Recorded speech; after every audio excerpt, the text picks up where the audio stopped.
16 December পরে সকল ধরনের আনঅফিসিয়াল ফোন বন্ধ হয়ে যাবে। তো এমনটাই নিউজ সোশ্যাল মিডিয়াতে রহরহ ঘুরপাক খাচ্ছে। আপনার মনেও প্রশ্ন জাগতে পারে যে আমিও তো আনঅফিসিয়াল ফোন কিনেছি, তাহলে কি আমার ফোনটাও বন্ধ হয়ে যাবে 16 তারিখের পরে? এই ভিডিও থেকে জানতে পারবেন কাদের ফোন বন্ধ হবে এবং কাদের ফোন বন্ধ হবে না। আনঅফিসিয়াল মধ্যেই কাদের ফোন বন্ধ হবে এবং কাদের ফোন বন্ধ হবে না এই ভিডিও থেকে জানতে পারবেন। আপনি একটা আনঅফিসিয়াল ফোন কিনেছেন, ধরেন আপনি বিদেশ থেকে আসার পথে আপনার ফ্যামিলির জন্য একটা আনঅফিসিয়াল ফোন এনেছেন, সেই ফোনটা 16 তারিখের পরে বন্ধ হয়ে যাবে। বন্ধ হবে কি এবং বন্ধ হলে আমার এই ফোনটা হয়ে যাবে খেলনা। তো দেখেন কাদের ফোন বন্ধ হবে 16 তারিখের পরে। আপনারা যদি বিদেশ থেকে 16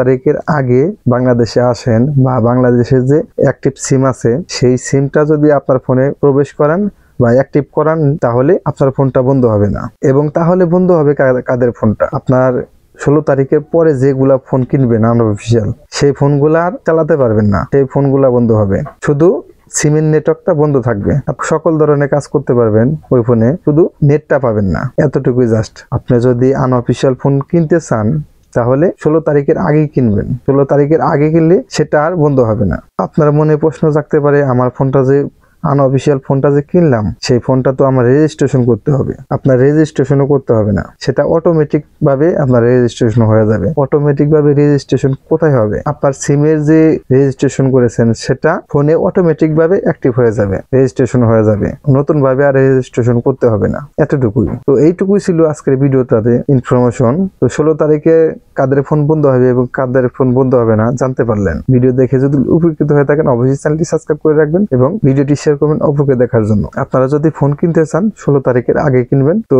দেখা হবে পরবর্তী যে কোনো ভিডিওতে। আল্লাহ হাফেজ।